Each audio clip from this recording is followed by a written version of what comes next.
Solid Angeliners at sa Kulin, maraming salamat po sa inyo.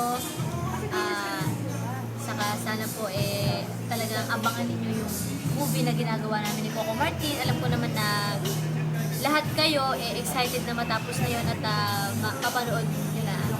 Kasi alam nyo, sa totoo lang, medyo mahirap pala talaga ang umarte. Pero syempre, nag-enjoy naman ako kasi alam ko naman na maganda yung kakalabasan nitong pelikulang to. Kaya sana po magtulungan tayong lahat, Angeliners. Sa Kulin po, tulungan niyo po ako na sana po pagdasal niyo ako na magawa namin ni Coco ito ng maayos po hanggang sa matapos yung pelikula. Ayun, maraming salamat, Solid Angeliners at Kulin. Lagi niyong tatandaan na mahal kayo ni Angeline Quinto dahil alam ko rin na mahal niyo ako. Maraming salamat sa inyo. God bless you lagi!